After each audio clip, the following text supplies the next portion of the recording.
9 years ago, my sister stole my fiancé, and my family called it life choosing the stronger person. Tonight, in a lavish Chicago dining room, she slides a 10-year anniversary invitation toward me with a pitying smirk. She expects to watch me break again. She does not know I am not here to reclaim anything, and she certainly does not know the man about to walk through that door is coming to destroy the lies they have lived for nearly a decade. The gold foil on the thick cardstock catches the light of the crystal chandelier above us. The heavy envelope stops right in front of my plate like a threat. My sister adjusts her emerald silk dress, soaking in the attention of the surrounding country club elite. My ex-fiancé sits beside her, swirling his expensive scotch, completely unaware that his fragile empire is already dead. I look down at the invitation. My face remains perfectly still. I just reach for my water glass and wait for the execution to begin. My name's Harper.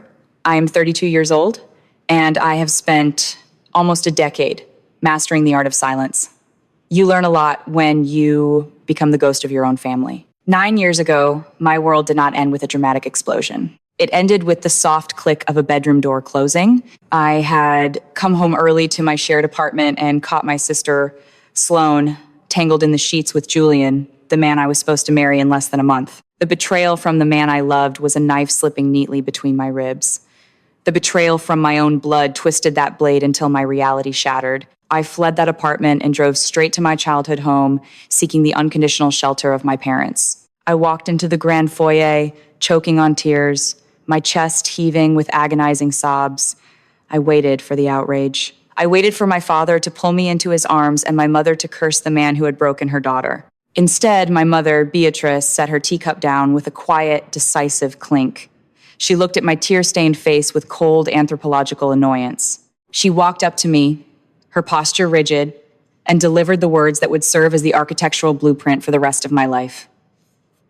Strong women adapt, Harper. Weak women cry. Your sister is simply better suited for a successful man. Do not make a public scene out of your own private failure. My father, Arthur, adjusted his reading glasses and looked at me as if I were an underperforming asset dragging down his portfolio. You are a defective asset, Harper, he sighed. Your sister is an investment. They chose their country club optics over my heartbreak in the span of 5 minutes.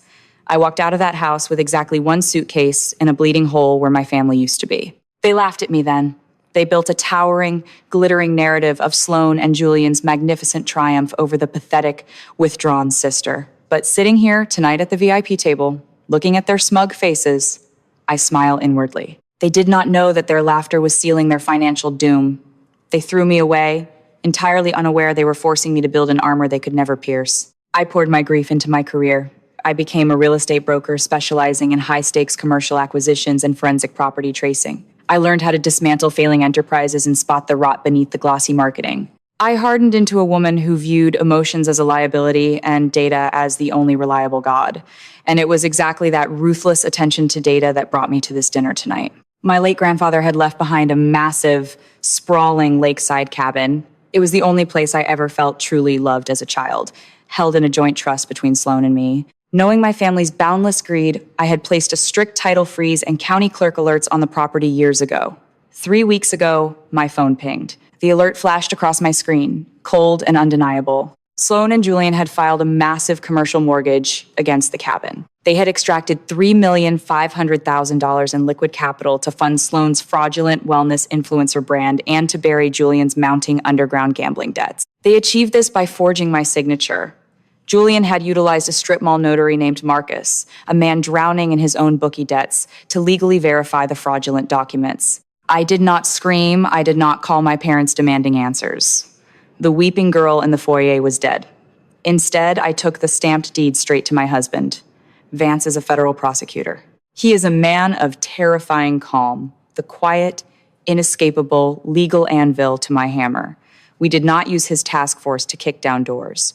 We followed the money. Vance and the FBI quietly approached Marcus the notary 2 days ago. Faced with federal prison, Marcus instantly flipped, sweating through his shirt as he signed a full confession for immunity. We filed a formal dispute with the county clerk, which automatically locked the $3,500,000 in the commercial bank's escrow account. Julian believes the 30-day clearing period ends tonight at midnight. He thinks this lavish anniversary dinner is his victory lap. He does not know Vance allowed him to attempt the final digital wire transfer. We built the cage, left the door wide open, and simply waited for him to walk inside. Julian leans back in his tufted leather chair, throwing an arm casually over the back of Sloane's seat in a brazen display of territorial ownership. He projects his voice just loud enough so the table of wealthy angel investors sitting nearby can hear about his tremendous success. He desperately needs their backing before his financial house of cards collapses. Harper, Julian, starts using the soft, patronizing tone one might use to address a slow child. My administrative overhead is tripling next quarter. I'm going to need people I can trust to handle the low-level data entry.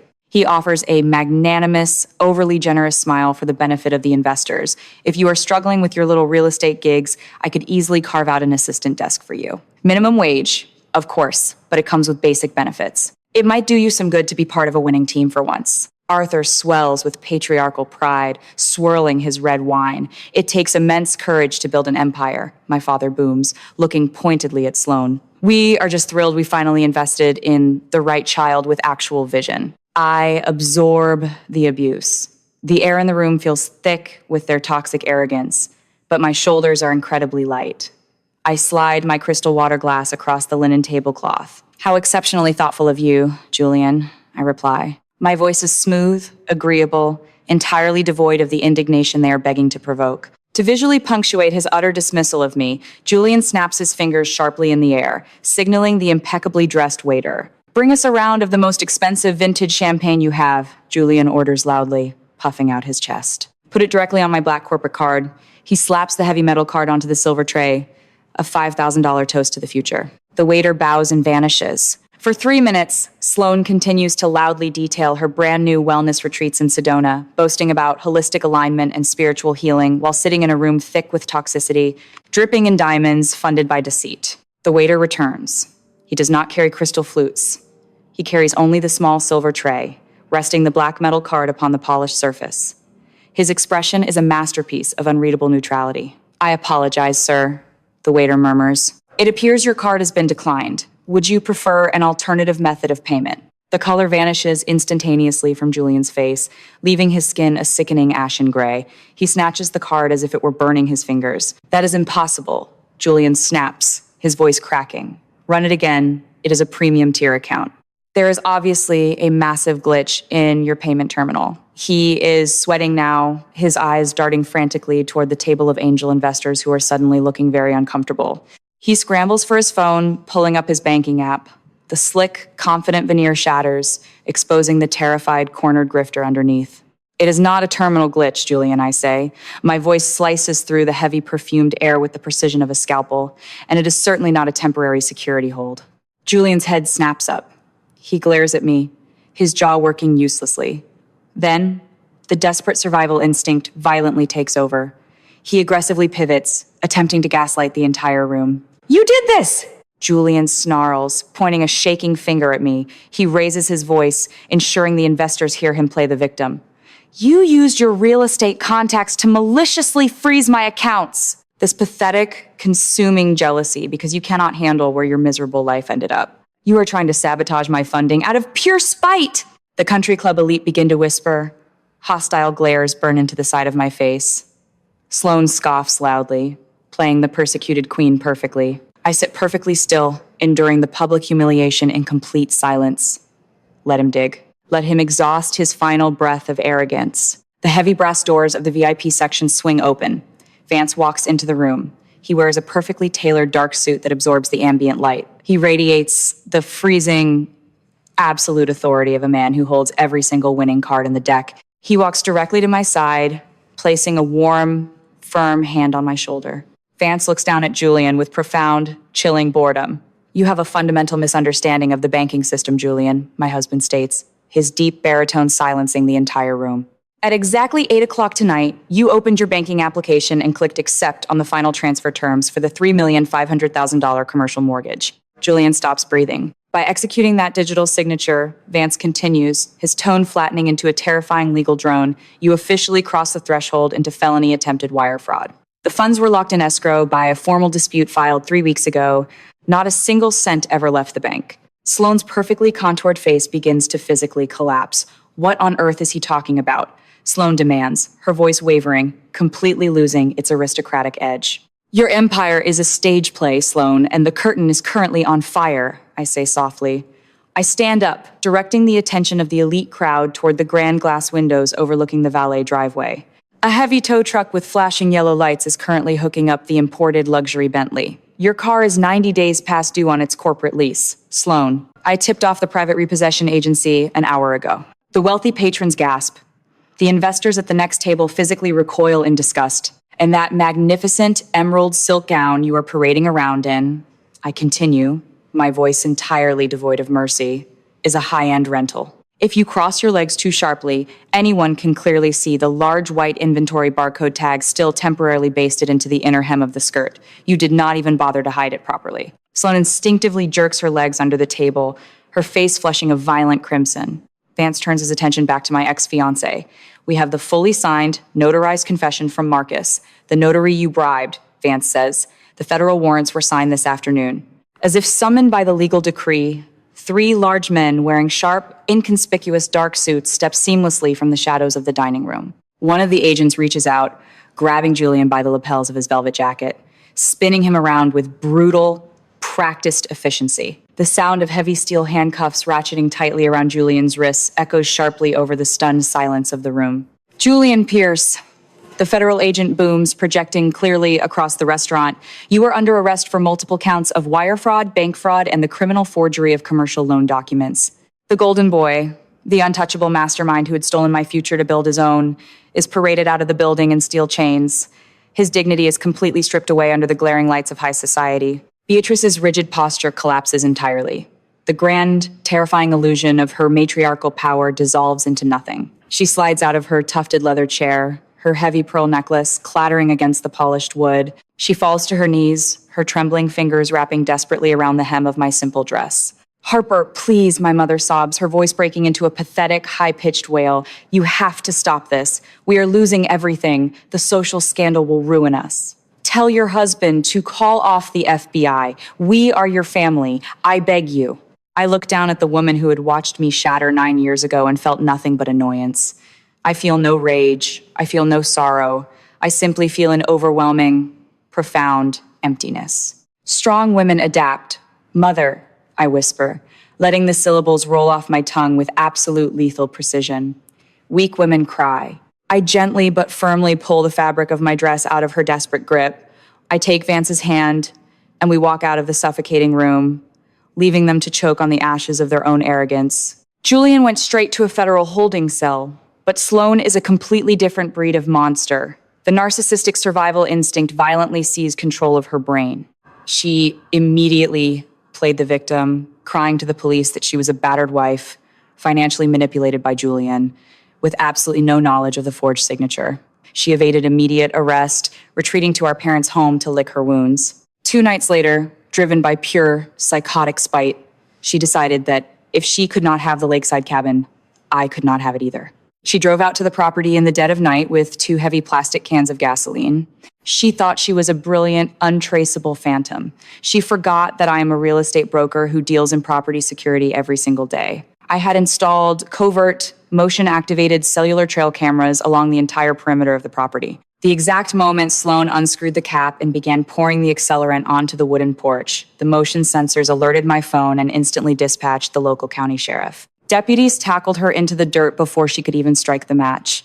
She sat in the interrogation room, still clinging desperately to her victim defense, blaming the stress of Julian's abuse for her temporary insanity. She almost convinced the local detectives, but I possessed the final nail for her coffin. Sloan was completely obsessed with her fake family brand. Years ago, she had forced our parents to pay for a massive, shared family Dropbox account to store her high-resolution vlog files. She was so arrogant, so entirely dismissive of my existence, that she never bothered to revoke my digital access after kicking me out of the family. I logged into the shared drive from my laptop. I did not need to hack anything. I simply downloaded the raw, unedited footage from her daily lifestyle vlog recorded on the exact date the forged deed was filed. In the background of the video, completely unbothered, Sloan was laughing and sharing a bottle of wine with Marcus the notary while the commercial loan paperwork sat openly on the kitchen island. I handed the hard drive directly to the FBI. The digital evidence completely annihilated her battered wife defense.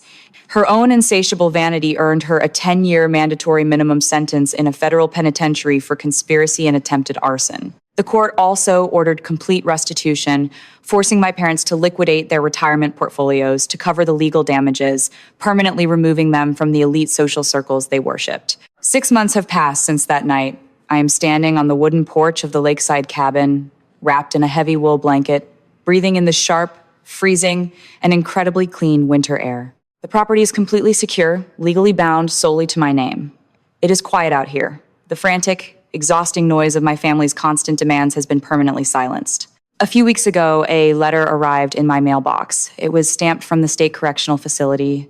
It was from Beatrice. The pages were filled with desperate, manipulative guilt trips. She claimed she was aging rapidly, that she did it all to keep the family together, that she was still my mother, and demanded my forgiveness. I did not feel a spike of adrenaline. I did not feel the crushing weight of childhood guilt. I read the letter once, folded it neatly, and dropped it straight into the burning fireplace. Watching the paper curl and turn to black ash was the most profound closure I have ever experienced. I walk back inside the cabin. Vance is standing in the kitchen, pouring 2 mugs of hot coffee. He smiles at me, a warm, genuine expression rooted in absolute mutual respect. We do not have a loud, performative marriage. We have a fortress. He is my chosen family, a partner who looks at my sharp edges and sees a survivor, not a defective asset. I pull out my laptop and set it on the wooden table. I look directly into the camera, staring at you, the person listening to this story. Narcissists do not steal from you because they need your money or your resources. They steal from you because they firmly believe they are fundamentally entitled to your peace. They view your kindness as a glaring weakness to be exploited, and they view your forgiveness as an open invitation to strike again. I spent years waiting for an apology that was never going to come. I thought if I just worked hard enough, if I stayed quiet enough, they would finally see my value. I was wrong. True power is not about proving your worth to the people who broke you. True power is total, unapologetic, emotional detachment. If you take anything away from the ashes of the Langley family, let it be these 3 rules. Rule number 1, blood is a biological fact, not a moral obligation.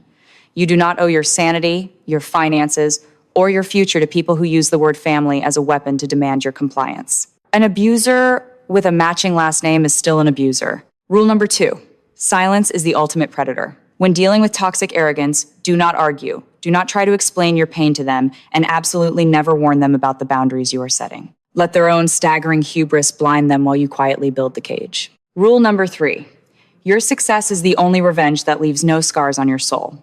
Watching them go to prison was necessary for legal justice, but my real victory has absolutely nothing to do with their ruin. My true victory is the quiet, peaceful life I have built with Vance, completely untethered from their endless chaos. The best revenge is realizing you no longer care if they live or die.